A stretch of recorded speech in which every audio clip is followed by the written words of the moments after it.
श्री देवी शारदा, श्री देव गणेश, प्रभु श्री रामचंद्र, भगवान श्री गोपाल कृष्ण, श्री महारुद्र हनुमान, महर्षि श्री वेदव्यास, श्रीमद आद्य शंकराचार्य, सद्गुरु श्री ब्रह्मचैतन्य महाराज या सर्वांच्या प्रेरणेनं आणि तुम्हा सर्व मंडळींच्या आशीर्वादानं आज तिथी आहे आश्विन कृष्ण षष्ठी. आजपासून 5 दिवस म्हणजे रविवारपर्यंत आपण महाभारतातलं एक प्रसंग बघणार आहोत. तसं बघायला गेलं तर महाभारताच्या 1,00,000 श्लोकांच्या दृष्टीनं हा काही महत्त्वाचा प्रसंग नाही आहे. पण मी आत्ता एकच सांगतो आणि नंतर तुम्हाला कळेल की महाभारत इथेच संपू शकलं असतं. अगदी छोटा प्रसंग आहे, कमी महत्त्वाचा प्रसंग आहे, पण महाभारत इथे संपू शकलं असतं इतकं त्याचं महत्त्वही आहे. त्या प्रसंगावर आपण सद्गुरूंच्या पायाशी बसून त्यांच्या प्रेरणेनं सहचिंतन करणार आहोत 5 दिवस. सुरुवातीला महाभारत हा ग्रंथ म्हणला की तो ग्रंथ जरी व्यासाने लिहिलेला असला तरी महायुद्ध, विशेषतः महाभारतीय युद्ध जे कौरव पांडवांच्यात खेळलं गेलं त्याचा नायक कृष्णच होता. म्हणून आपण म्हणतो भागवताचा नायक कृष्णच आहे, पण महाभारताचा महानायक कृष्ण आहे. तसे इतर अनेक नायक आहेत. आपण म्हणतो समांतर नायक भीष्मसुद्धा आहेत, अर्जुन आहे, एका अर्थाने विचार केला तर कर्णसुद्धा आहे, परंतु युधिष्ठिर हा नायक आहे. कुठल्या अर्थाने तोच आपला आजचा विषय आहे. आपण सुरुवातीला मंगलाचरणाचे काही श्लोक म्हणूया, माझ्या नंतर म्हणायचे. वसुदेवसुतं देवं कौसचाणूरमर्दनं देवकी परमानन्दं कृष्णं वन्दे जगद्गुरुं कृष्णं वन्दे जगद्गुरुं कृष्णाय वासुदेवाय हरये परमात्मने प्रणतक्लेशनाशाय गोविन्दाय नमो नमः. आकाशात् पतितं तोयं यथा गच्छति सागरं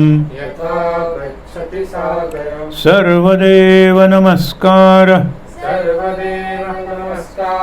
केशवं प्रतिगच्छति कृष्णं नारायणं वन्दे कृष्णं वन्दे व्रजप्रियं कृष्णं द्वैपायनं वन्दे कृष्णं वन्दे पृथासुतं. व्यासांचा श्लोक, व्यासांची प्रतिमा आपल्यासमोर आहे. नमोस्तु ते व्यास विशाल बुद्धे फुल्लारविन्दायत पत्रनेत्र येन त्वया भारततैलपूर्णः प्रज्वालितो ज्ञानमयः प्रदीपः. आता महाभारताचा कोणताही विषय सुरू करायचा असेल किंवा व्यासांची रचना सुरू करायची असेल तर हा श्लोक म्हणून सुरुवात करायची असते. नारायणं नमस्कृत्य नरं चैव नरोत्तमं देवीं सरस्वतीं व्यासं ततो जयमुदीरयेत् ततो जयमुदीरयेत्. हरये नमः हरये नमः हरये नमः. आपण सुरुवातीला ज्यांचं स्मरण करतो त्या सगळ्यांचा जवळजवळ आपल्या विषयांशी संबंध असतो. कारण विषय कुठलाही असला तरी आपण आध्यात्मिक उपासना, सध्याचं आपलं दैनंदिन जीवन, जीवनात वाढलेली गती, वाढत असलेले संघर्ष, कोरोना नावाची आपल्याला कल्पनाही नसलेली पण अभूतपूर्व अशी परिस्थिती, आपत्ती एका अर्थानं, या सगळ्याच्या संदर्भात आपण विचार करत असतो. मग ती बहिणाईची गाणी असली तरी चालतील, किंवा आपण निरनिराळ्या गीता बघितल्या, गरुड गीता बघितली, विभीषण गीता बघितली, एकूण एकच असतो. ज्ञानेश्वरांच्या रचना बघितल्या, तुकारामाच्या बघितल्या, समर्थांच्या बघितल्या, आपला अर्थ तोच असतो की सध्या मी आनंदात कसं जगायला पाहिजे, समाधान कसं मिळवलं पाहिजे. आणि ते आत आहे, त्यामुळे ते मिळवण्याचा मार्ग आत आहे, साधनं आतली आहेत. हे आपल्या सगळ्या प्रवचन मालेचं काय, प्रत्येक प्रवचनाचं, प्रत्येक उदाहरणाचं सार किंवा संदेश हाच असतो. तर महाभारत म्हणल्यानंतर आपल्याला व्यास आठवतात. आपण व्यासांचं वंदन करतो. सुरुवातीला सरस्वतीचं वंदन करतो. देवीम सरस्वतीम व्यासम, सरस्वतीला वंदन आहे. नंतर गणेशाला वंदन करतो आपण. गणेश आणि व्यास यांची महाभारताच्या संबंधातली जी भूमिका आहे, रोल्स, ते अगदी महत्त्वाचे आहेत. आपण सुरुवातीलाच बघणार आहोत. नंतर आपण रामाचं नाव घेतो. रामाचा महाभारताशी काय संबंध आहे? रामायण हे निरनिराळे जे अवतार सांगतात किंवा रामकथा येऊन जाते संक्षेपाने. आजही एक प्रसंग असा असणार आहे की ज्याच्यात अनेक राजांच्या कथा कृष्ण युधिष्ठिराला सांगतो, त्याच्यात रामाची कथा आलेली आहे. आपण भगवान श्री गोपाल कृष्ण म्हणतो, तो तर काय नायकच आहे. आपण हनुमंताचं नाम घेतो. हनुमंताचा संबंध आज आपण एक कथा बघणार आहोत, प्रसंग त्याच्यातही आहे. आणि महाभारतात हनुमंत येतो अनेकदा, विशेषतः गीता सांगताना तो रथावर बसलेला आहे, रथाला त्यांनी स्थैर्य, स्थिरता दिलेली आहे आपण म्हणतो हनुमान. त्याच्यानंतर व्यासांची तर ही रचनाच आहे. आणि शंकराचार्यांनी महाभारतावर अशी काही टीका केलेली नसली तरीसुद्धा शंकराचार्यांनी गीतेवर टीका केलेली आहे. आणि शांकर भाष्य म्हणून अत्यंत चांगलं असं भाष्य आहे, ज्याला आपण विष्णू सहस्रनाम म्हणतो, जे महाभारतात आलेलं आहे. त्या विष्णू सहस्रनामावर अतिशय सुंदर अशी टीका, म्हणजे त्यांचं स्पष्टीकरण शंकराचार्यांनी केलेलं आहे. नंतर आपण सद्गुरू म्हणतो. आपला प्रत्येक श्वासच सद्गुरूंमुळे आहे. म्हणजे हे सगळं चाललं आहे ते सद्गुरूंमुळे चाललेलं आहे. म्हणून पहिल्यांदा आपण जे स्मरण करतो ती जी साखळी आहे, स्मरण साखळी, त्याला अर्थ आहे हे सांगण्यासाठी हा मुद्दा सांगितला. त्याच्यानंतर आता यक्ष प्रश्न म्हणल्यानंतर आपल्याला अवघड प्रश्न, हे मराठीतसुद्धा म्हणतो, काय करावं यक्ष प्रश्न आहे. आता म्हणजे एखाद्या मुलीचं लग्न जमत नाही आहे, एखादा मुलगा परीक्षेत पास होत नाही, याला यक्ष प्रश्न म्हणत नाहीत, तो अवघड प्रश्न आहे. पण कधीकधी यक्ष प्रश्न म्हणजे वरवर आपल्याला त्याचं कारण कळत नाही, पण ती घटना तशी घडत असते. आपण गमतीनं म्हणतो ना, अक्षरशः तुम्ही खिशात, म्हणजे जेव्हा भावाचा सांगाती असलेला मोबाईल अनेक ठिकाणी विसरला जातो. आपण मागे रिक्षाला वळवून सुद्धा दुकानात आपण विसरतो, घरात तर विसरतोच. हा यक्ष प्रश्न आहे, जो हृदयाच्या ठोक्याशी अगदी जवळ धरता आणि हृदयाचा ठोका चुकतो जर रेंज नसेल तर, किंवा चार्ज संपला तर, तो विसरतो कसा आपण? हा यक्ष प्रश्न आहे.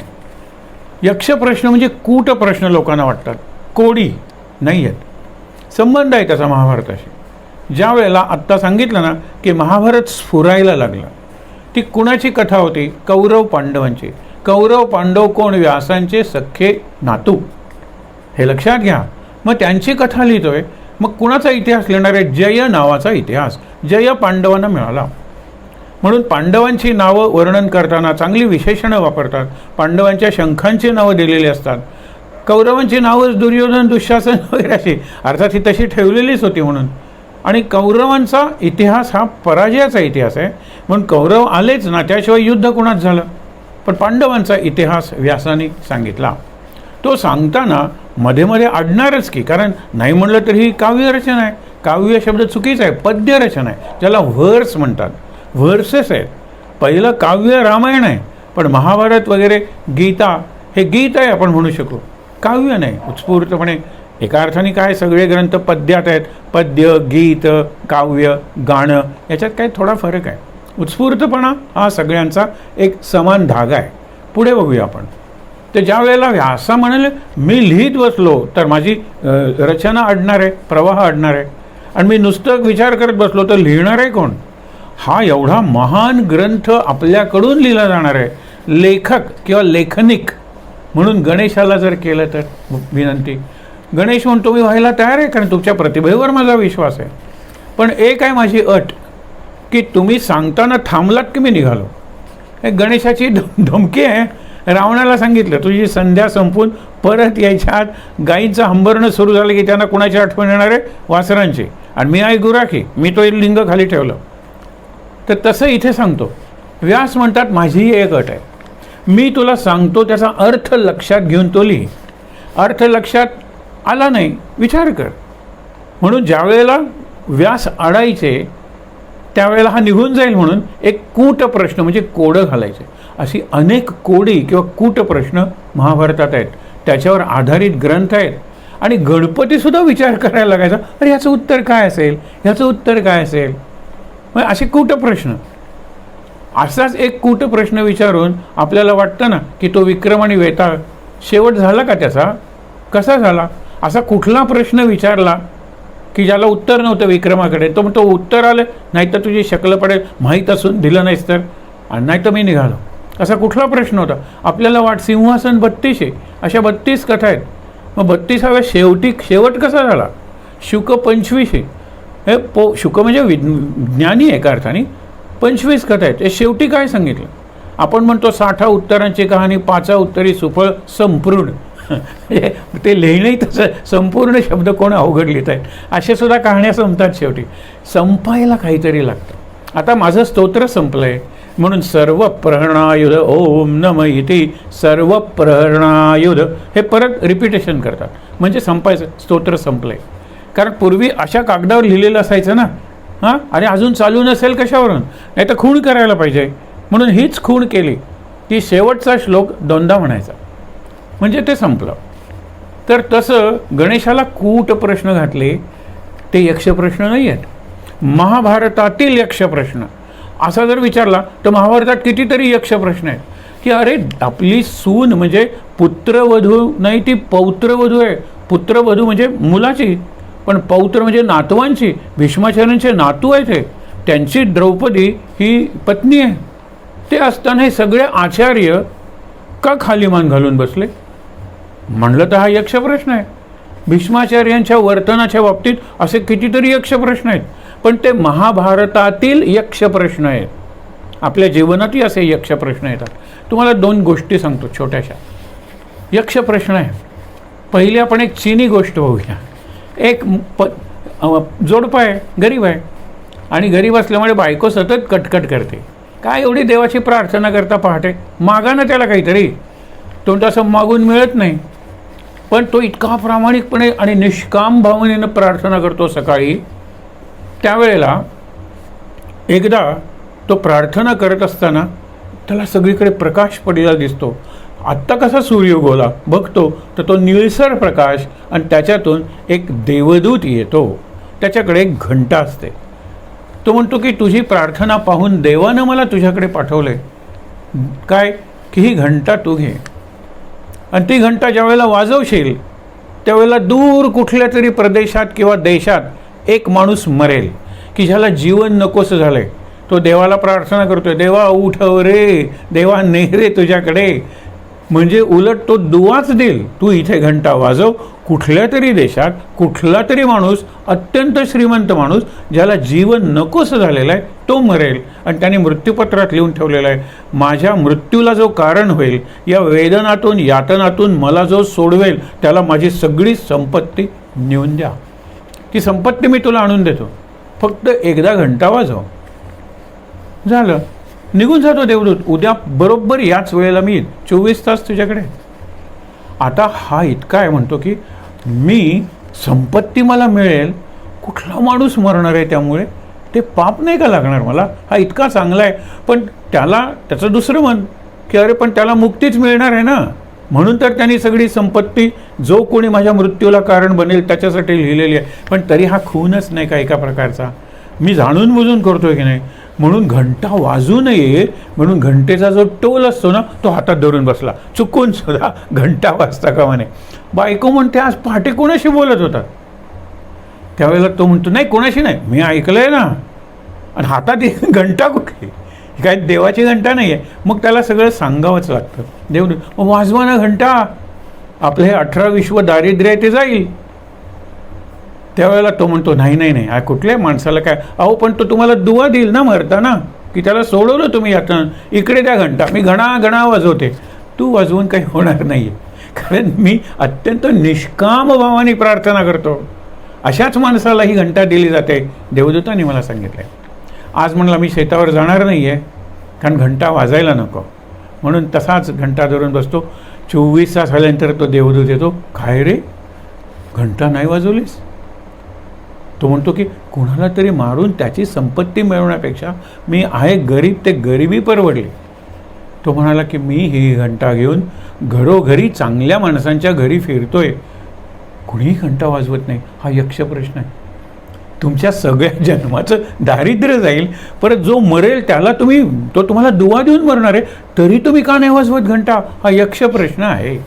दुसरा यक्ष प्रश्न, मानव जातीचं दुःख, वेदना, यातना, क्लेश, व्याधी, रोग यांनी सगळं मानवजात पछाडलेली आहे. म्हणून मानवजातीचे प्रतिनिधी ब्रह्मदेवाकडे जातात, तू निर्माण केलेला आहेस आम्हाला, या दुःखातून मुक्ती दे. तर ब्रह्मदेव म्हणतो की सोपं आहे, माझी एक अट आहे की कुठल्याही देशातलं कुठलंही नवीन जन्मलेलं मूल, नवजात बालक, मी त्याला निवडेन, त्याला एका पारड्यात घालेन आणि दुसऱ्या पारड्यात सगळ्या मानवजातीची दुःख, व्याधी, वेदना घालेन. ते बाळक मरणार नाही याची काळजी मी घेईन. आणि जोपर्यंत तुम्हाला सुखात राहायचं आहे अनंत काळ, तोपर्यंत तुमच्या सगळ्या वेदना वगैरे हे बालक भोगत राहील अनंत काळ. अट मान्य आहे का? जे 10 जण गेलेले असतात त्यातले 8 जण म्हणतात हो, नेत्यांनी सांगितलेलं नाही, ह्याच्याकडून उत्तर आलं पाहिजे. तो विचार करणार आहे, विवेकी आहे. जरा बाजूला जाऊन म्हणतो हो काय म्हणालात एकदम, कल्पना करा सगळी मानवजात सुखी होईल, आपण सुखी होऊ, त्यात काय? सगळ्या वेदना गेल्यानंतर आपण सुखीच होऊ. मनाला सारखी टोच लागणार नाही की कुठलं तरी बालक आपल्या सगळ्यांच्या वेदना भोगते, त्या बालकाचा काय अपराध आहे हो? आणि ते बालक, तो ब्रह्मदेव म्हणतो ते तक्रारही करणार नाही कारण त्याला बोलताही येणार नाही आहे, पण भोगणार आहे ते लक्षात ठेवा. म्हणाला मी एकटा तरी दुःखी राहीन, सगळी मानवजात सुखी होणार नाही, कारण आपल्याला तरी माहीत आहे की हे सगळे सुखी होण्यासाठी एक निष्पाप नवजात बालक हे सगळं भोगतोय. अजून ते विचार करत उभे आहेत म्हणून आपण दुःखी. हा यक्ष प्रश्न आहे की ह्या एका बालकाच्या बदल्यात सगळी मानवजात सुखी होणार आहे. नाही हो, युधिष्ठिर असा नाही विचार करत. धर्म रक्षति रक्षिता हा महत्त्वाचा भाग आहे आणि त्यामुळे हे यक्ष प्रश्न आहे. असे यक्ष प्रश्न महाभारतात काय प्रत्येक ग्रंथात असतात, हा एक यक्ष प्रश्न आहे. पण आपला जो विषय आहे तो महाभारतातला यक्ष प्रश्न प्रसंग, हा एक इन्सिडंट आहे, हा एक इव्हेंट आहे, किंवा हल्लीच्या भाषेत हा एक एपिसोड आहे. महाभारतात असंख्य एपिसोड्स आहेत, किंवा महाभारताची मालिका आपण बघतो ना, संपत नाही. हा एक एपिसोड आहे. आत्ता सांगितल्याप्रमाणे फारसा महत्त्वाचा आहे का? तर नाही. हा कुठे आला आहे महाभारतात? सगळी कथा नाही बघायची, पण महत्त्वाचे असे काही भाग बघायचे की जे हा विषय समजण्याच्या दृष्टीने आवश्यक आहे. आजच्या आपला विषय आहे युधिष्ठिर, यक्ष आणि युधिष्ठिर हा आपला विषय आहे. प्रश्न उद्यापासून सुरू करणार आहोत. तर लक्षात घ्या, हा प्रसंग आलाय कुठे? वनवास भोगावा लागला, द्यूत हरला वगैरे सगळं बघितलं. आता वनवास संपायला आल्यानंतर युधिष्ठिर उदास राहायला लागलेला आहे, कारण आता अज्ञातवास. वनवासात ते उजळ माथ्याने जगत होते, त्यांची शस्त्र वगैरे त्यांच्याकडे होती, ते साधू सज्जनांवर होणारे अत्याचार करण्यासाठी त्या राक्षसांना, दुष्ट लोकांना संपवतही होते, उघड राहत होते. अज्ञातवास म्हणजे लपून राहायचं. एक दिवस लपून राहणं असतं ना तर सोपं होतं, एक वर्षभर अरे त्या भीमाला कुठे लपवायचं? कारण दिसलं की हा खाणार, आणि खाणार म्हणजे खात राहणार. लोक म्हणतात हा भीम तर नाही ना. अर्जुनाला कुठे लपवायचं? अर्जुनाची चाल, अर्जुनाची चमक कुठे लपवणार? सतत आपल्या रूपावर प्रसन्न असून अत्यंत सगळ्यात सुंदर पांडव कृष्णासारखा जर कुठला असेल तर नकुल, कुठेही काच दिसली, पाणी दिसलं, आरसा दिसला, हा केस वगैरे नीट करणार, मुकुट नीट करणार, हा आपल्याच प्रेमात पडलेला. हे लोकांना माहीत आहे. हे असं जर कुठे कुठे, आणि जर आपण कुठेही लपलो नात दिसला, लोक म्हणतील अरे हा नकुल आहे. सहदेव म्हणजे वाद, बुद्धिवाद, प्रत्येकावर तो वाद घालेल आणि वाद घालण्यात तो इतका हुशार आहे की वाद जिंकतो तो. आणि म्हणून मी लपू शकेन, हा त्याला आत्मविश्वास आहे. मी लपू शकेन वर्षभर. पण ती द्रौपदी एकतर सूडाची ज्वाला आहे, यज्ञापासून जन्म झालेली याज्ञसेनी आहे, तिचं तेज कुणाच्याही डोळ्यात भरेल, तिला लपवायची कशी? या तो अत्यंत म्हणतो ना दुविधा मनस्थितीत आहे. अनेकदा दुविधा काय, यांना कसं लपवायचं. माझ्यामुळे हा वनवास त्यांच्यावर आलेला आहे आणि अज्ञातवासात शोधून काढेलच आपल्याला कोण शकुनी आणि त्यांचे हेर, जे सगळीकडे नेटवर्क म्हणतो ना हेरांचं केलेलं आहे. 12 वर्षात शोधून काढलं की अट काय, पुन्हा 12 वर्ष वनवास आणि 1 वर्ष अज्ञातवास. हे चक्र आपण जिवंत असेपर्यंत संपणारच नाही. आणि शकुनी तेच म्हणतो आपल्या भांजे म्हणजे दुर्योधना, अरे एकही बाण न मारता तू जिवंत असे तोपर्यंत तुला पांडवांचं सगळं राज्य आणि सगळं वैभव समृद्धी तुला पायाशी आणून टाकतो. आणि तसंच झालं ना. पांडवांचं जे जे होतं ते सगळं दुर्योधनाचं झालेलं होतं. द्रौपदीसुद्धा झालेली होती, पण नंतरच्या प्रसंगात ती सुटते, हा आपला विषय नाही आहे. पण ह्यांना लपवायचं कुठे, हा महत्त्वाचा प्रसंग आहे. वनपर्वाच्या शेवटी म्हणजे वनवासाचा शेवट आलेला आहे आणि लपलेत कुठे, तर विराटाच्या राज्यात लपलेत. ते विराट पर्व आहे. यांच्या सीमारेषेवर हा प्रसंग घडतो. म्हणजे वनपर्वाच्या शेवटचे 4 अध्याय तिथे हा प्रसंग आहे. फार मोठेही नाहीत अध्याय. हा जो प्रसंग घडला आहे वनपर्वाच्या शेवटी, वनवासाच्या शेवटी, तो प्रसंग काय आहे, हे प्रसंगाची पार्श्वभूमी काय आहे, याच्यापेक्षा पार्श्वकथा काय आहे. त्याच्यापूर्वी आपल्याला युधिष्ठिराचं चरित्र माहीत आहे, चारित्र्य काय आहे, त्याचे निरनिराळे प्रसंग आपल्याला पाहिजे. एक लक्षात घ्या, युधिष्ठिर हा ज्येष्ठ पांडव आहे. नुसता ज्येष्ठ नाही तर तो श्रेष्ठसुद्धा पांडव आहे. ज्येष्ठ आणि श्रेष्ठ असल्यामुळे त्याच्यावर सगळी जबाबदारी आहे.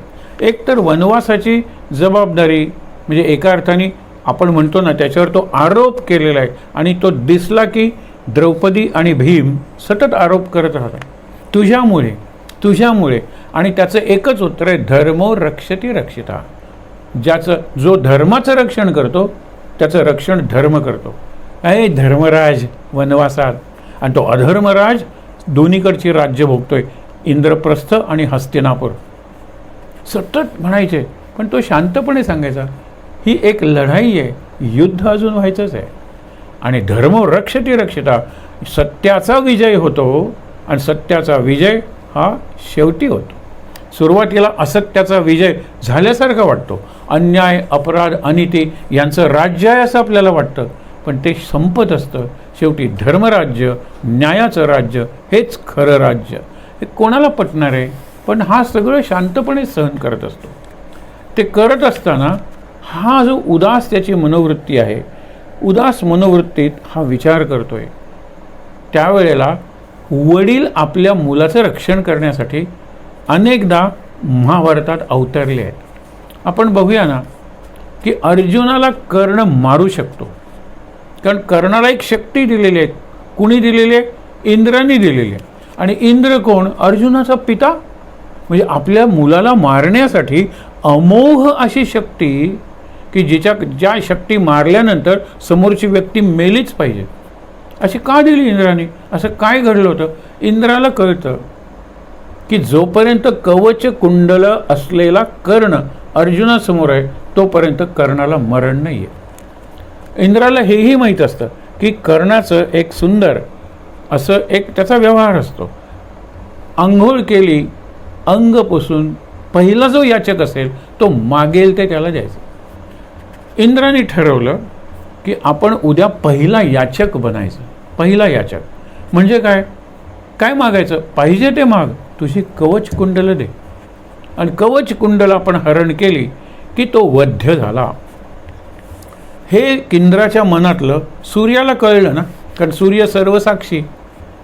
तो कर्णाच्या स्वप्नात जातो आणि सांगतो, मुला वत्सा, उद्या जो तुझ्याकडे पहिला याचक येईल त्याला तो मागेल ते देऊ नकोस, पण माझं व्रत आहे ना. तो याचक साधासुद्धा नाही, तर इंद्र येणार आहे, देवेंद्र तुझ्याकडे, आणि मागणार आहे तुझी कवच कुंडलं, म्हणजे एका अर्थाने तुझा मृत्यू मागणार आहे. तो म्हणतो की इंद्र जर येणार असेल तर मी कवच कुंडलं द्यायला तयार आहे, कारण म्हणजे इतिहासात एका अर्थाने नोंद होईल ना की इंद्र कर्णाकडे याचक बनून आलेला होता, मी देणार. होणारच होतं ना, नियती आहे ती. त्याप्रमाणे इंद्र येतो, कवच कुंडलं मागतो, जी त्याच्या शरीराचा भाग आहे. ती देताना त्याला वेदना होतात. आपण तो प्रसंग महाभारतात बघितलं, सगळं अंग रक्तबंबाळ होतं, कारण अंगावरती कवच कुंडल आहेत. इंद्राला वाईट वाटतं. हा खरंच एवढं महान व्यक्तिमत्व आहे, पण आपण आपल्या पुत्राच्या प्रेमापोटी ह्याचा मृत्यू मागितलेला आहे, ह्याला काहीतरी बदल्यात द्यायला पाहिजे. म्हणून तो वासवी शक्ती, वासव म्हणजे इंद्र, तो अशी शक्ती देतो की ज्याच्यासमोर कुठलीही अस्त्र निष्प्रभ आहेत, आणि एकदाच प्रयोग करता येतो त्या शक्तीचा. पण कुणावरही मारली तरी ती व्यक्ती मेल्याशिवाय राहणार नाही. म्हणजे एका अर्थाने कर्णाला त्यांनी शक्तीसुद्धा दिली इंद्राने. पण इथे दोन्ही पिता, सूर्य कर्णाला वाचवतोय आणि इंद्र अर्जुनाचा जीव वाचवतोय. हा एक प्रसंग झाला. दुसरा प्रसंग, आता मारुती हा काही वायू नाही, वायुपुत्र आहे, पण तो रामायणातला आहे, म्हणजे मोठा आहे भीमाच्या पेक्षा. भीमही वायुपुत्र आहे. भीमाला अहंकार झालेला आहे आपल्या शारीरिक बलाचा, आणि तो त्याचा नाश करेल ऐनवेळी. म्हणून हनुमान एका वृद्ध वानराचं रूप घेऊन भीमाच्या मार्गात बसलेला आहे. भीम म्हणतो की हे माकडा, तुझं शेपूट हलव. तो म्हणतो मी एवढा वृद्ध झालो रे, माझं शेपूट मला हलवता येत नाही, तूच बघ काहीतरी करून. भीम तिरस्काराने उचलायला जातो, पण उचलत नाही. त्याची कंबर मोडते, त्याला उचलत नाही. त्यावेळेला म्हणतो तू आहेस कोण? मारुती प्रकट होतो आणि सांगतो, अरे तुझा मोठा भाऊ आहे मी. अहंकार करू नकोस, तुझ्याकडे खूप शक्ती आहे, प्रसंगी माझी शक्तीही तुला मिळेल, कारण आपण दोघेही वायुसुत किंवा पवनसुत वायुपुत्र आहोत, मिळेल. परंतु अहंकार तुझा नाश करेल, म्हणून नम्र हो आणि सांगण्यासाठी शिकवण्यासाठी मी हा प्रयोग केला. तसाच युधिष्ठिराचा पिता यम, कारण जसं पहिल्यांदा लग्नाआधी सूर्याला आवाहन केलं कुंतीनं, आणि सूर्यापासून तिला कानीन पुत्र म्हणजे कुमारी माता लग्नापूर्वी, पण तिचं कौमार्य तसंच राहिलं. लक्षात ठेवा, ती माता जरी झाली तरी हे दिव्य, आपण बघितलं इमॅक्युलेट कन्सेप्शन, किंवा हे डिव्हाइन आहे, दिव्य आहे. तुझ्या शरीरात काही बदल होत नाही, हे दिव्य असा संयोग आहे. ठीक आहे, ते झाल्यानंतर आता मुलं होणार नाहीत पांडूला, कारण पांडूला शाप मिळाला आहे काय, की स्त्रीच्या जवळ गेलास की मरणे. मग कशी होणार? शेवटी पांडू दुःखी होतो, माझ्यामुळे तुम्हाला संतती नाही, मी काय करून बसलो वगैरे. पांडूला एका ऋषीने शाप दिलेला आहे की ज्या ऋषीला कामवासना अनावर झाली, आणि मी ऋषी आहे, माझं व्रत आहे, कसं घेऊ? पण त्यांना कुठलंही रूप घेता येत होतं. म्हणून हरिणी एक होती, हा ऋषी हरिण झाला, आणि हरिणीबरोबर तो कामसुख घेत होता. अशा वेळेला ह्याने बाण मारला पांडूने, आणि तो हरिणाला लागला, आणि मरताना त्या हरिणातून किंदम ऋषी बाहेर पडले, आणि त्यांनी शाप दिला की मला माहीत नाही तुम्ही ऋषी आहात म्हणून. ते म्हणाले, अरे पण शिकारीचा, ज्याला मृगया म्हणतात, त्या मृगयेचा साधा नियम तुला माहीत नाही. ज्यावेळेला कुठलीही नर आणि मादी एकत्र असतात त्यावेळेला कुणालाही मारायचं नसतं. अगदी नाग आणि नागिणी जरी एकत्र तुम्हाला दिसले तरी नमस्कार करून त्यांना सोडायचं असतं, असा एक संकेत आहे, लोक म्हणतात त्याप्रमाणे. तर तू मला मारलेलं आहेस, आता मी तुला शाप देतो की कुठल्याही स्त्रीच्या तू सहवासात जाशील, स्पर्श करशील, तू मरशील. म्हणून मग हा जातो राज्यात सगळ्यांचा निरोप घेतो, मी कायमचा अरण्यात जाणार आहे. कुंती म्हणाली, जिथे पती तिथे आम्ही. म्हणून दोघी जणी जातात, कुंती आणि माद्री. काही वर्षे गेल्यानंतर तो म्हणतो, तुम्हालाही माझ्यामुळे मूल नाही आहे, जा ना तुम्ही दुसऱ्याशी विवाह करा वगैरे. ती म्हणते, नाही, मला एक वर मिळालेला आहे दुर्वास ऋषींकडून लग्नापूर्वी, मी त्या आवाहन केलं तर त्या शक्ती येतील. तो म्हणाला, माझी काही हरकत नाही आहे. पहिल्यांदा कोणाला आवाहन करतेस? यमाला करते म्हणाले. तर यम येतो, आणि यमापासून जो पुत्र होतो तो युधिष्ठिर. यमाला शाप मिळालेला आहे. त्या अणिमांडव्यांची कथा आपण बघितलेली आहे की 3 जन्म तुला मानवाचे घ्यावे लागतील. हा शाप आहे.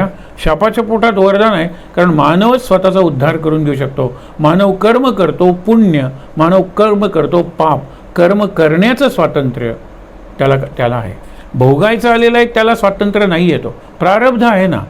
पण तरीसुद्धा नवीन कर्म ज्याला क्रियमाण म्हणतात, ते नवीन कर्म करण्याचं स्वातंत्र्य आहे. आणि त्याचा विचार करण्यासाठी विचार विवेक ही शक्तीसुद्धा मानवाच्या बुद्धीला आहे. पुढे बघूया आपण. तर ज्या वेळेला यम सांगतो की माझ्यासारखा पुत्र होईल, जो न्यायी असेल, जो समदृष्टीचा असेल, ज्याचा तोल कधीही जाणार नाही मनाचा जवळजवळ, आणि मुख्य म्हणजे युद्धात सुद्धा हा स्थिर असेल, युधिष्ठिर. म्हणून ते युधिष्ठिर त्याचं नाव पडतं. यमाचा हा पहिला जन्म यमाचा कुठला? हरिश्चंद्राच्या काळात. हरिश्चंद्र ज्या स्मशानात एका डोंबाकडे नोकरी करतो. डोंब म्हणजे ती व्यक्ती की जी प्रेत जाळते, समाजाच्या बाहेर असते ती. हरिश्चंद्राचा पहिला म्हणजे यमाचा पहिला जन्म हा डोंब, दुसरा जन्म विदुर आणि तिसरा जन्म युधिष्ठिर. हे एकाच काळात आहेत. विदुर काका आहे तर हा पुतणे आहे, पण हे दोघं यमाचे अंश आहेत, हे लक्षात ठेवा. जन्म आहे तो. त्यामुळे यम जन्मला. त्याच्यानंतरचे जन्म आपल्याला फक्त सांगतो, कारण आपला नायक युधिष्ठिर आहे ना. नंतर तिने वायूला आवाहन केलं, वायूपासून भीम झाला. नावं कशी पडली, तो तिला उचले ना, तो पडला खाली. अरे बापरे काय होणार आहे, तो त्या दगडावर पडला, तो दगड फुटला, भीमाला काही झालं नाही. भीम भीम म्हणजे भयंकर शक्ती असलेला, रूप असलेला, सामर्थ्य, असं त्याचं नाव भीम पडलं. इंद्राला तिने आवाहन केलं आणि अर्जुन झाला. सरळ विचार करणारा, रुजू मनाचा तो अर्जुन. अनघ पाप नाही करण्याची वृत्ती होत त्याला. नंतर ती म्हणाली की ही धाकटी बहीणच आहे माझी, जरी सवत असली लोकांच्या दृष्टीने, माद्री, तिला मी हा सांगते, हरकत नाही म्हणाला. पांडू म्हणाला परवानगी घ्यायला पाहिजे ना या पतीची. तर माद्री अश्विनी कुमारांना बोलवते, जे जुळे आहेत आणि देवांचे वैद्य आहेत. ते जुळे, त्यांच्यापासून तिला जुळं होतं नकुल आणि सहदेव. आता हे 5 पांडव जन्मलेले आहेत, यांचे जन्म दिव्य आहेत. युधिष्ठिर हा सगळ्यात मोठा. दुर्योधन जन्मलेला नाही. आपण परवा जाता जाता बघितलं होतं की गांधाई आधी गर्भवती झालेली आहे. हिला तसा गर्भवती होण्याचा प्रसंगच नाही आहे ना. हिला त्या एकत्र येण्यानंतर पुत्र मिळालेला आहे. ती गर्भवती आहे आणि तिच्या कानावर बातमी येते की तिकडे अरण्यात मूल झालेलं आहे कुंतीला. म्हणजे तो मोठा झाला म्हणजे राज्यावर त्याचा अधिकार नाही का? युवराज कोण होतो? मोठा होतो तो. आणि हे जरी माझे असले वयाने मोठे, तरी मुलगा युवराज होणार ना, पुत्र, तर तो तिचा मुलगा होणार. म्हणून तिचा गर्भ ती एवढा जोराने प्रहार करते, शतखंड असे 100 तुकडे होतात. मग वैद्य, राजवैद्य त्याच्यावर उपचार करतात, मंत्र म्हणतात, निरनिराळे मसाले, औषधी, रस काय वापरतात आणि तो 100 पुत्र जन्मतात.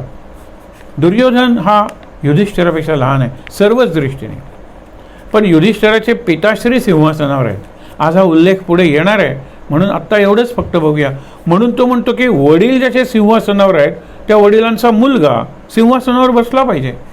युधिष्ठिराने काय प्रसंगावधान दाखवलेलं आहे, आपलं ज्ञान, मनाचं स्थैर्य, सामर्थ्य दाखवलेलं आहे. आता युद्धात सुद्धा त्याची बुद्धी स्थिर आहे, त्यामुळे विचलित तो झालेला नाही आहे. प्रसंग आपण बघणार आहोत 1-2. आज फक्त युधिष्ठिराचं आपल्याला चरित्र बघायचं आहे आणि पार्श्वकथा, हे काय यक्ष प्रश्न प्रसंग आहे, काय घडलं हे बघणार आहोत आज. तर गंमत बघा, युधिष्ठिराला युद्धात सुद्धा स्थिर राहील. मग ज्याचं मन स्थिर आहे, अरे दुसरा अध्याय सुरू झाल्या झाल्या पहिल्या अध्यायात अर्जुनच बोलतो, दुसऱ्या अध्यायात कृष्ण बोलायला लागलेला आहे आणि त्यांनी स्थितप्रज्ञाचं वर्णन केलेलं आहे. हा स्थितप्रज्ञाच आहे की प्रज्ञा म्हणजे बुद्धी आणि स्थित म्हणजे स्थिर. सगळ्यात बुद्धीत विचलित होण्याचे प्रसंग 2-3 आलेले आहेत युधिष्ठिराच्या जीवनात, ते आपण शेवटी पाहणार आहोत. पण गंमत बघा, स्थिर राहणार आहे. ह्याला गीता सांगण्याची आवश्यकता आहे का? नाही. गीता युधिष्ठिराला सांगण्याची गरजच नाही, इतका तो ज्ञानी आहे, इतका शांत आहे आणि स्थिर बुद्धी आहे. गीता भीमाला सांगायची का? भीमाला सांगून उपयोग नाही. कारण भीम म्हणेल तू काय सांगतोस ते चांगलं चांगलं वाटतंय रे, पण थांब, एकदा दुर्योधनाची मांडीन दुःशासनाची छाती फोडतो आणि मग आलो तू काय सांगतोस ते ऐकायला. युधिष्ठिराला गरज नव्हती, भीमाला उपयोग नव्हता. सो राईट कॅन्डिडेट और विद्यार्थी गीतेचा कोण होता? अर्जुन. सरळ विचार करणारा. अरे किती झाले तरी ते चुलत भाऊ आहेत, आपल्याला सगळा तो प्रसंग माहीत आहे, म्हणून त्याला गीता सांगावी लागली. आपल्याला तो प्रसंग नाही आहे. आपला प्रसंग आहे तो युधिष्ठिराचा. आपण सुरुवात केलेला युधिष्ठिराचा जन्म कसा झाला? यमापासून झाला. तो वशीकरण मंत्र कुणी म्हणला? कुंतीनं, पांडूच्या परवानगीनं. यम आला, यमापासून पुत्र झाला स्थिर बुद्धीचा. यमाला यमधर्म म्हणतात आणि म्हणून युधिष्ठिराला धर्मराज म्हणतात. आणि यम म्हणतो माझा काटा नेहमी मध्य असतो, इकडे नाही तिकडे नाही. युधिष्ठिर तसा आहे. ज्यावेळेला इकडे तिकडे झाला त्यावेळेला काय झालं हे आपण बघणार आहोत. म्हणजे युधिष्ठिराचा जन्म आपण बघितला. जन्मानंतर बालपण, शिक्षण. ज्यावेळेला हा मेला पांडू, त्याच्याबरोबर माद्री सती गेली, त्यावेळेला पांडू मेला, सती आपण प्रसंग मागे बघितलेला आहे. तेव्हा ऋषी म्हणाले की आता एकटी तू कुंती या 5 जणांचा सांभाळ अरण्यात कसा करणार? आम्ही आहोत, पण हा राज्यावर अधिकार आहे आणि हा तुझा ज्येष्ठ पुत्र आहे, दुर्योधनाच्या आधी जन्मलेला. हस्तिनापूरला आम्ही तुला नेऊन पोचवतो. तिथून हा संघर्ष सुरू होतो. तोपर्यंत प्रश्नच नाही, तिकडे 100 आहेत, इकडे हे 5 आहेत. जातो. मग आता शिक्षण किती वाटलं तरी धृतराष्ट्र कसा भेदभाव करणार आहेत? भीष्माचार्य आहेत, विदुर आहेत. ते म्हणतात जे शिक्षण कौरवांना तेच शिक्षण पांडवांना. त्याच वयाची आहेत मुलं. त्यांचे 2 गुरु द्रोणाचार्य आणि कृपाचार्य. ते एक प्रसंग सांगतो. शिक्षणावस्थेत लहानपणात सुद्धा स्वाध्याय या शब्दावर चिंतन करूया. स्वाध्याय म्हणजे स्व अध्याय. स्वाध्याय म्हणजे होमवर्क नाही, होमवर्कला गृहपाठ नावाचा शब्द आहे. स्वाध्याय म्हणजे असाइनमेंट नाही, प्रोजेक्ट प्रकल्प नाही, तर स्व अध्याय, self study. It is study of self, by self, for self. स्वतःचा स्वतःनं स्वतःसाठी केलेला अभ्यास तो स्वाध्याय आहे. म्हणून रोज रात्री झोपताना स्वाध्याय करावा. आज माझं काही चुकलं का, उद्या त्यांची क्षमा मागितली पाहिजे. रात्री जमलं नाही, आठवड्याच्या शेवटी सुट्टी असते, पण हल्ली वीकेंडच आहे ना, म्हणजे जी सोमवार ते शुक्रवार पापं केलेली नसतात ती सगळी करण्यासाठी शनिवार रविवारी आपण जातो. मग दारू काय पितो, दारूच्या बाटल्या काय. हल्ली स्त्रियासुद्धा मागे नाही आहेत, स्पर्धा लागते. हे विचार करा, गंमत आहे. कलियुग आहे आपण म्हणूया, पण हा प्रसंग आहे, हा द्वापार युगातला प्रसंग आहे, त्या मनाने बरा. तर स्वाध्याय. कृपाचार्य म्हणतात मी काही दिवसांसाठी दुसऱ्या आश्रमांना भेटी देणार आहे, पण मी तुम्हाला स्वाध्याय देऊन जाणार आहे. आणि मॉनिटर कोण? अर्थातच वयाने आणि गुणाने ज्येष्ठ आणि श्रेष्ठ. ज्येष्ठ म्हणजे सिनियर आणि श्रेष्ठ म्हणजे सुपिरियर, बरोबर. त्याला सांगितलं तू हा स्वाध्याय तूही करायचास आणि सगळ्यांकडून करून घ्यायचा. सगळ्यात आधी स्वाध्याय झाला यांचा, भीमाचा. कारण त्याला कसाबसा तो संपवून हे पाठांतर, हे काय नवीन झाडांची फळं वगैरे खायला, कारण स्वाध्याय वितोपर्यंत अभ्यास आहे ना. नंतर दुर्योधनाचा संपला. भीमाचं वाईट कसं करता येईल, भीमाचा काटा कसा काढता येईल, हे असं योजना करण्यासाठी असं करत करत करत ठीक आहे. अभ्यास किती जण करत होते? 105 जण करत होते.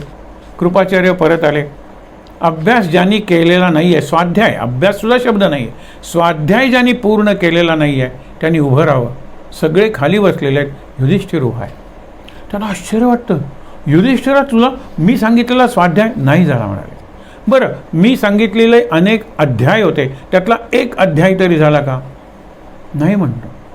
मग त्यातला एक प्रकरण म्हणजे एक परिच्छेद तरी झाला का? नाही म्हणतो. एक वाक्य तरी झालं का? नाही म्हणतो. ना राग येतो, इतके दिवसात सगळ्यांचे स्वाध्याय झाले, तुझं एक वाक्य झालं नाही. ते घेतात काठी आणि मारतात, बडवतात त्याला. हा शांत आहे.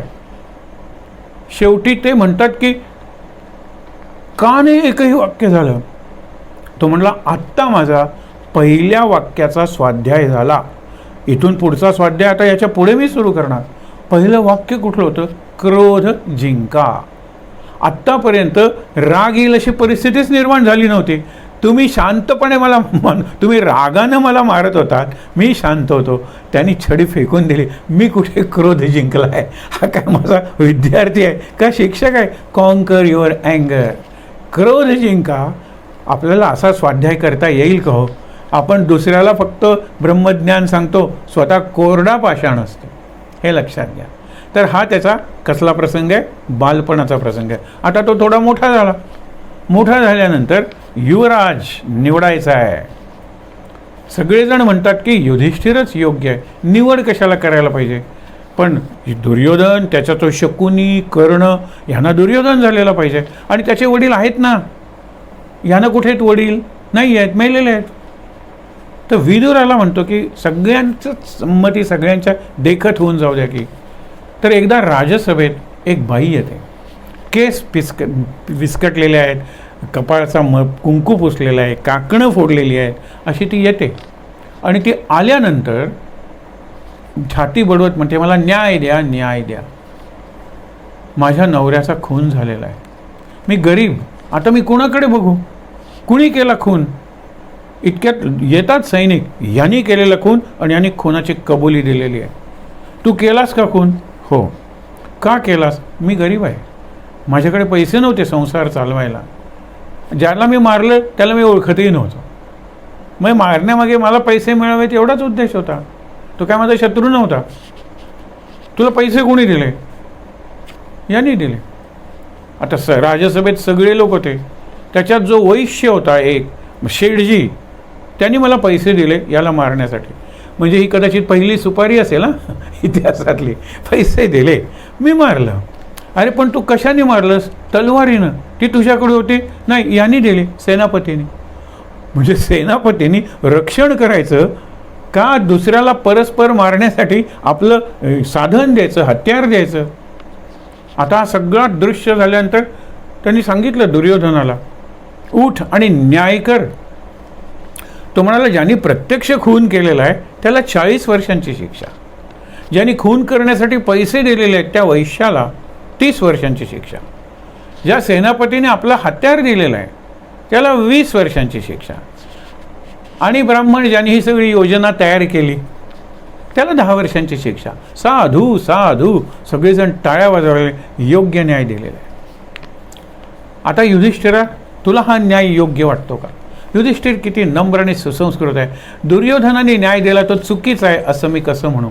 पण न्यायाला 2 बाजू असतात. एक न्यायाचं अक्षर, लेटर ऑफ द लॉ, आणि दुसरं न्यायाचा आत्मा, spirit of the law. Letter of the law प्रमाणे त्यांनी न्याय दिला, पण आत्मा काय आहे?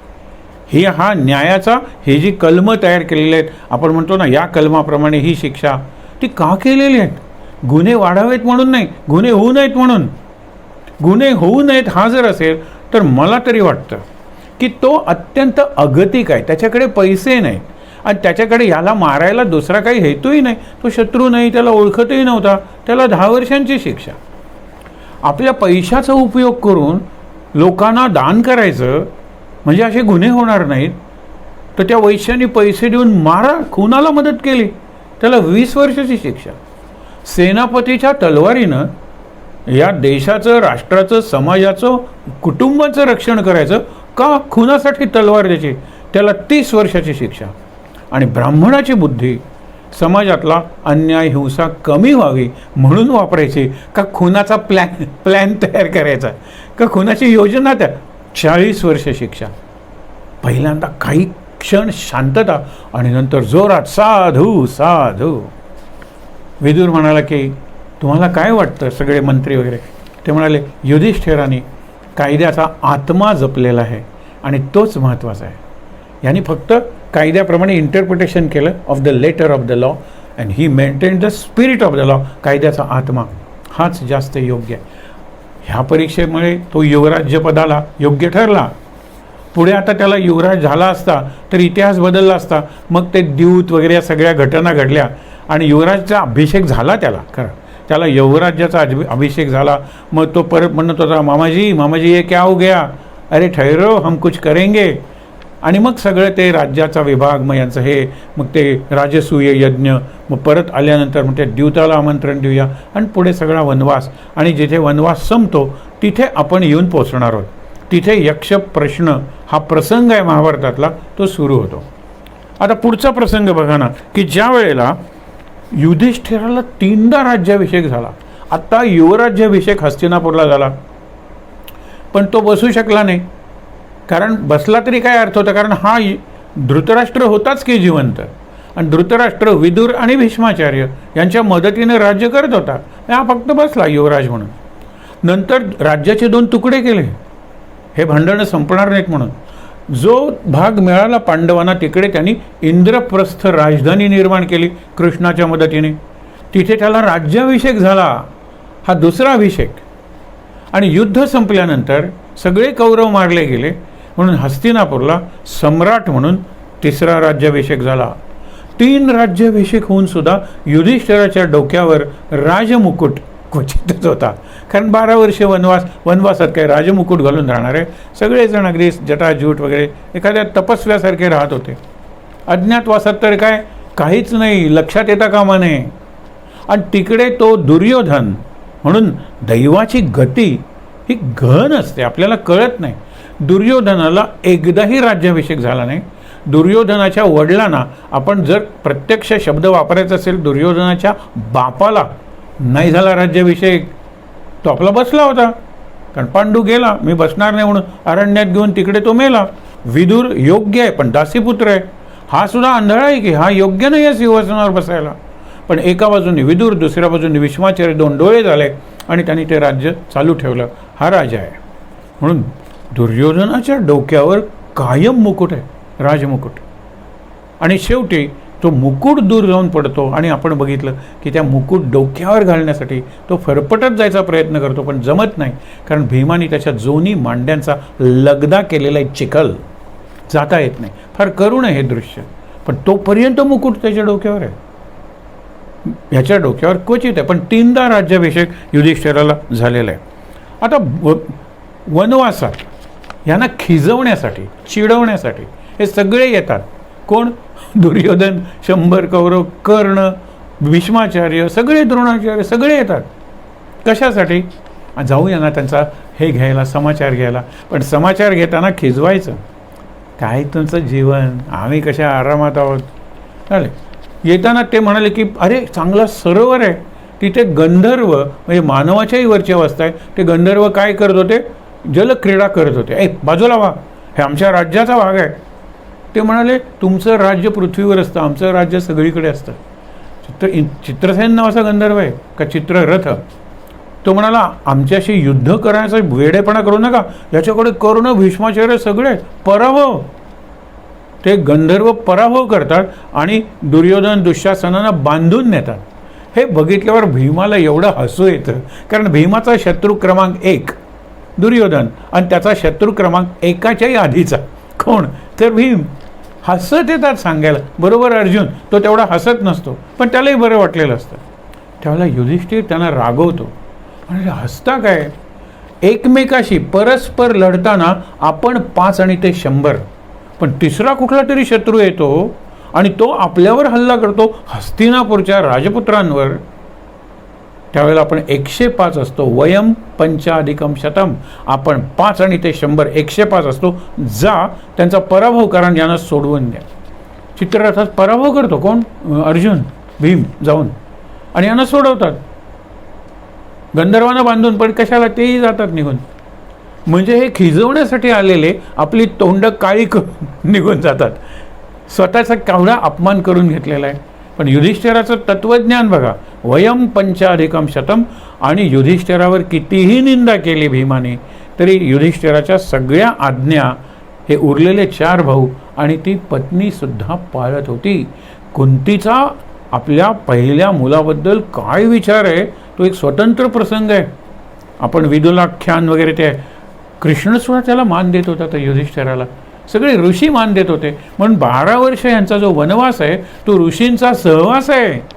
ऋषी यायचे त्याच्याकडून ऐकायला, आणि हा ऋषींना प्रश्न विचारून त्यांच्याकडून ज्ञान मिळायचा. अत्यंत आनंदाचा वनवास होता द्रौपदीचा आपल्या 5 पतींबरोबर, आणि सीतेचा आपला पती आणि दीर लक्ष्मण यांच्याबरोबर. वनवास हा सुखाचा, कारण 24 तास सहवास मिळत होता ना रामाचा. राम अयोध्येत आल्यानंतर सीतेला मिळेना, कारण राम सतत राज्यकारभारातच गुंतलेला असं होतं. तर ते झालं. त्याच्यानंतर धर्मरक्षती रक्षिता. भीम आणि आपलं आत्ता बघितलं की भीम आणि द्रौपदीकडून सतत अपमान निंदा करायचे. या प्रसंगी सुद्धा मी मेलो तरी धर्म सोडणार नाही. धर्मो रक्षती रक्षिता, मी धर्माचं रक्षण करेल आणि धर्मच माझं रक्षण करेल, हे वाक्य या यक्ष प्रश्न प्रसंगातही युधिष्ठिराने काढलेलं आहे त्याच्या तोंडून. त्याच्यानंतर विचार करा, अज्ञातवासापूर्वी हा जो प्रसंग आहे, आता 12 वर्ष वनवासात अनेक प्रसंग घडले. तिथे युधिष्ठिराचं तेज दिसून आलं.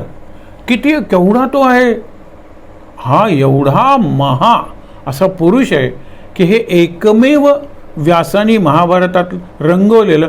पण आपण म्हणूया ना, असं एक व्यक्ती आहे महाभारतातली की जी महाभारताच्या आदी पर्वापासून, म्हणजे पहिल्या पर्वापासून ते अंतिम अशा स्वर्गारोहण पर्वापर्यंत आहे. कृष्ण आधी गेलेला आहे, बाकीचे भाऊ आणि द्रौपदी आधी गेलेली आहे. हे जळून मेलेले आहेत. बघितलं आपण, धृतराष्ट्र, गांधारी, कुंती वणव्यात जळून मेलेले आहेत, हे आपण बघितलं. हा शेवटपर्यंत आहे, आणि हा मरत नाही, तर सदैह स्वर्गात जातो.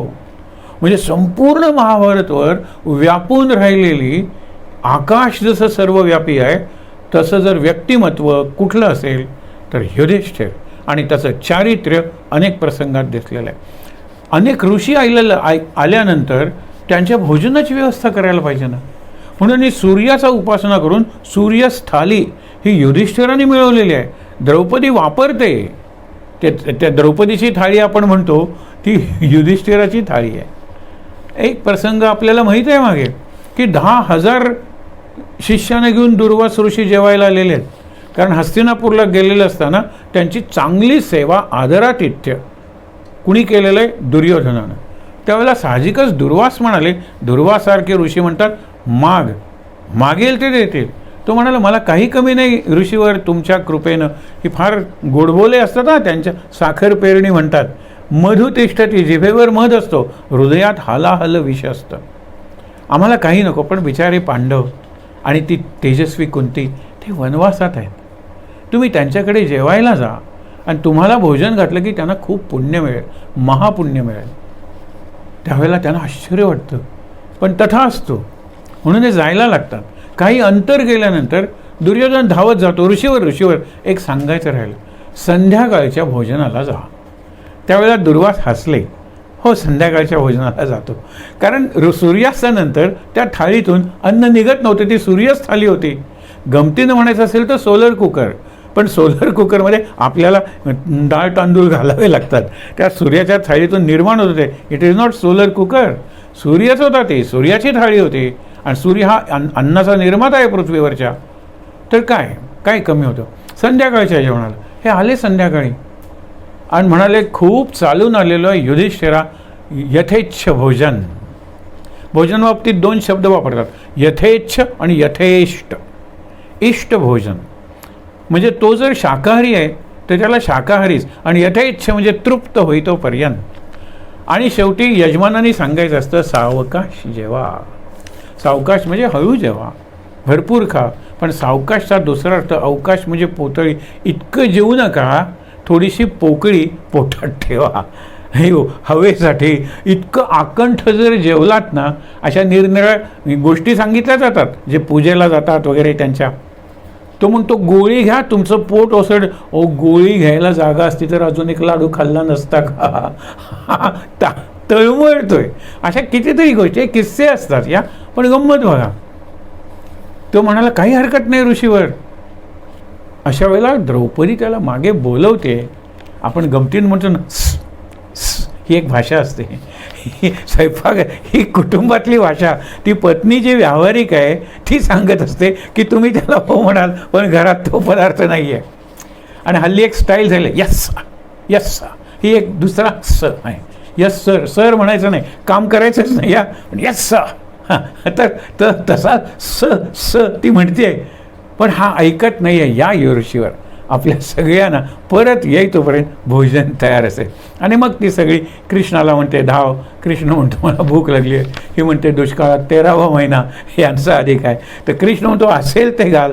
ते एक पान आहे, तो खाऊन ढेकर देतो. आणि आपण म्हणतो ना की गुरुंना जेवण देतो आपण महाराजांना सुद्धा दुपारी, त्यावेळेला ते म्हणतात ना ब्रह्मांड हे तृप्त झाले. ज्यावेळेला गुरुचं जेवण होतं, गुरु तृप्त होतो, त्यावेळेला ब्रह्मांड हे तृप्त झाले.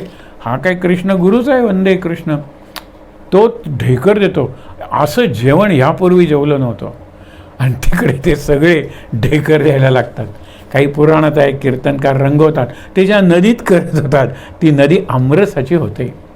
आणि ते केशवायना बरं वाटतं की केवढी आचमनं घेतच राहतात. आमरस आहे कृष्णाने केलं, तुडुंब फोडतं, ढेकर देत सगळेजण बाहेर येतात, दुर्वास ऋषीसुद्धा.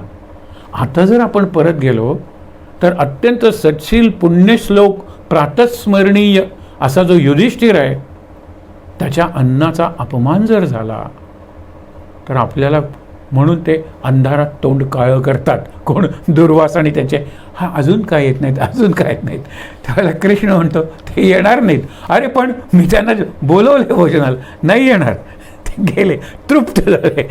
आता इथे कृष्णाने जरी वाचवलं असेल तरी युधिष्ठिराचं चारित्र्य काय दिसतं, तो विचारच करत नाही. बघून गेल ना, माझा धर्म आहे, हे आलेले अतिथी आहेत आणि ऋषी आहेत, त्यांच्या भोजनाची व्यवस्था मी करेन, काहीही करेन, नाही तर जन्मभर त्यांचं दास्य करेन.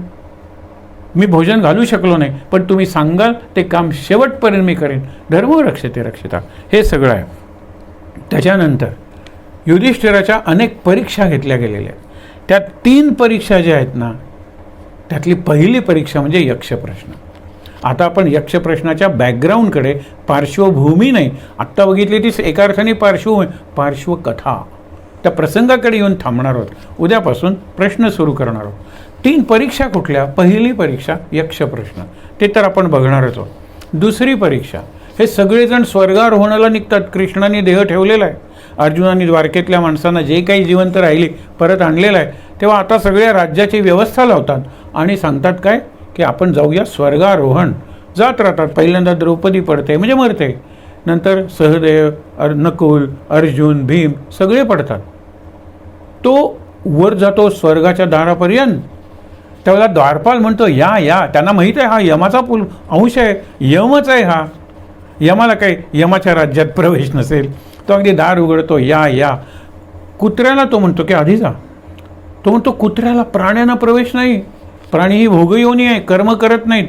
तो म्हणतो लक्षात घ्या, हस्तिनापूरच्या सीमेपासून हा कुत्रा माझ्याबरोबर आहे, माझे 4 भाऊ आणि पत्नी ते सगळे वाटेत माझा साथ सोडून गेले, पण हा कुत्रा शेवटपर्यंत आलेला आहे, ह्याला प्रवेश नसेल, तुमच्या नियमाप्रमाणे मी बाहेर थांबतो. हा युधिष्ठिर आहे, मी बाहेर थांबतो.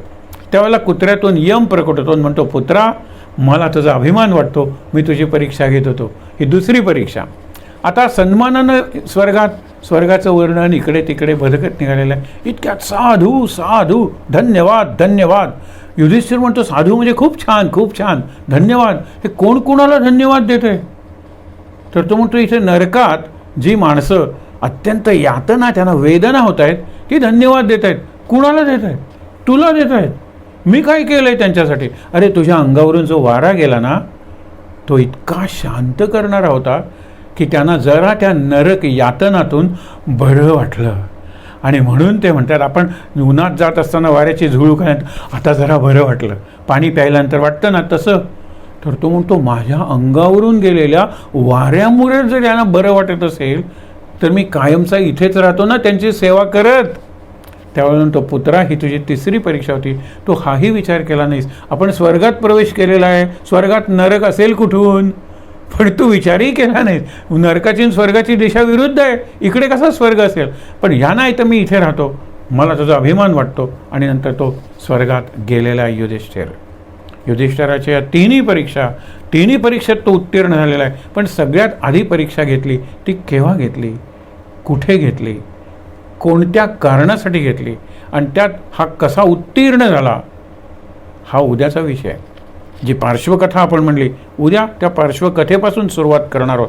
एक शेवटी दृश्य आपल्याला माहीत आहे, त्याच्यानंतरचा प्रश्नही आपल्याला माहीत आहे, पण आज रात्री विचार करूया उद्यापासून युधिष्ठिराच्या चारित्र्याचे.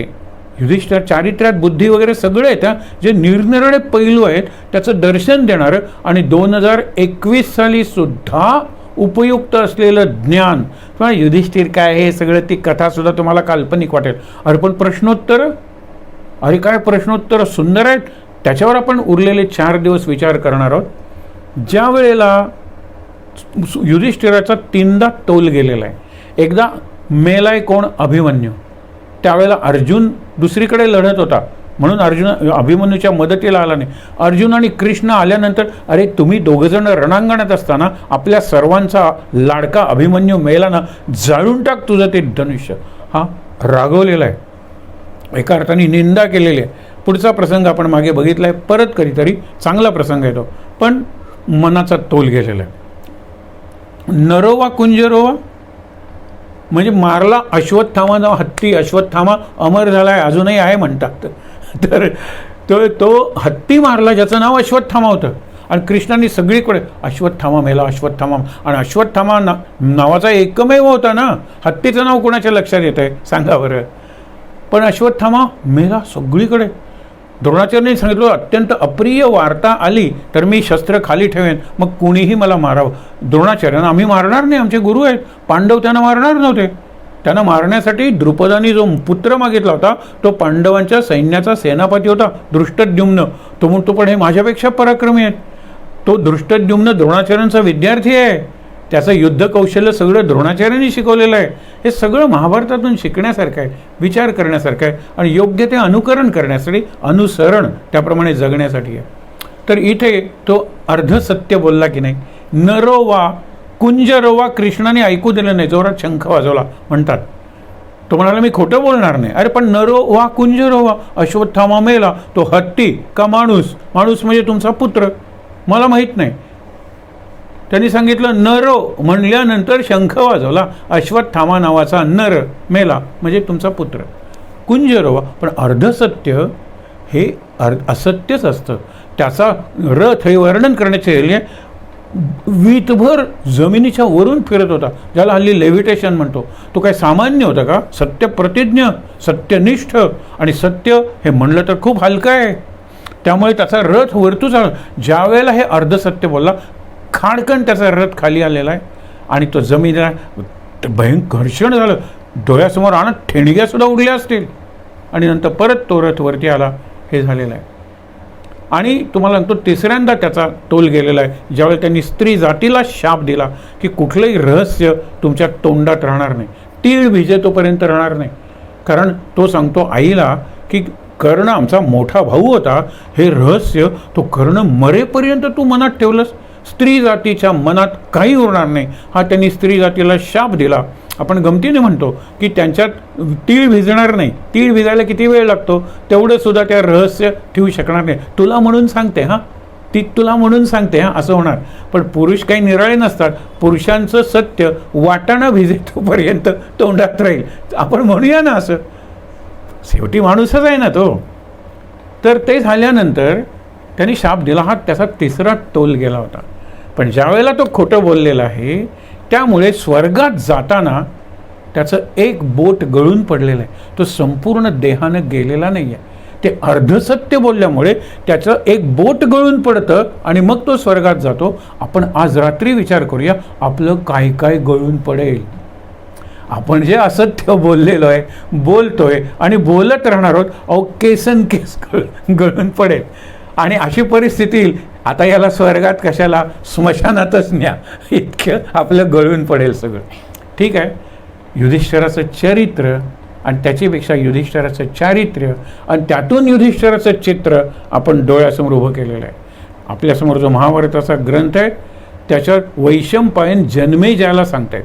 याच जन्मेजयाला व्यासाने ग्रंथ सांगितला, तो देवी भागवत आपण बघितला. महाभारत हा कुणाला सांगितलेला आहे? जन्मेजयालाच सांगितलेला आहे. कारण मेलेले आहेत ना त्याचे वडील. परीक्षित सांगितले कुणाला? परीक्षिताला शुकदेवानी भागवत सांगितलं. महाभारत देवी भागवत व्यासानी जन्मेजाला सांगितलं, म्हणजे ह्याला. आणि महाभारत हे वैशंपायन ऋषी जे व्यासांचे शिष्य आहेत त्यांनी ह्या जन्मेजयाला सांगितलं. शृणु जन्मेजय, जन्मेजया ऐक, अशी ती सुरुवात आहे. तर आपण विचार करूया, असा हा युधिष्ठिर उरलेले 4 दिवस आपल्याबरोबर राहणार आहे. आपण युधिष्ठिराच्या बरोबर राहणार आहोत, त्याच्याकडून काहीतरी शिकूया या संधी कालात. कारण वर्ष संपायला किती दिवस उरलेत आज तुम्ही हिशेब करा. उद्या आपण गुगल अंकल काय म्हणतायत ते बघूया. आहे त्या ठिकाणी ताठ, शांत. हा कृष्णाचाच विषय आहे, युधिष्ठिराचा असा काही मंत्र नाही. ओम श्री युधिष्ठिराय नमः म्हणलं तरी हरकत नाही, कारण युधिष्ठिराची पूजासुद्धा कृष्ण करत होता, जशी अर्जुनाची, भीष्माचार्यांची आणि नारदांची करत होता. पण आपण कृष्णाचाच मंत्र म्हणूया माझ्यानंतर. ओम नमो भगवते वासुदेवाय. ओम नमो भगवते वासुदेवाय. ओम नमो भगवते वासुदेवाय. ओम नमो भगवते वासुदेवाय. ओम नमो भगवते वासुदेवाय.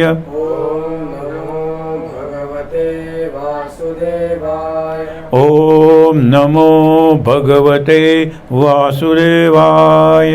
ओम नमो भगवते वासुदेवाय. ओम नमो भगवते वासुदेवाय.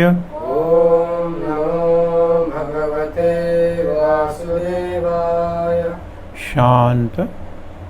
शक्तिमंत्र म्हणूया. सर्वमंगलमांगल्ये शिवे सर्वार्थसाधिके शरण्ये त्र्यंबके गौरी नारायणी नमोस्तुते. जय नारायणी नमोस्तुते. शांतिपाठ. ओम सहनाववतु सहनौ भुनक्तु सह वीर्यं करवावहै तेजस्विनावधीतमस्तु मा विद्विषावहै. ओम शांति शांति शांति. 3दा दीर्घ श्वासोच्छ्वास.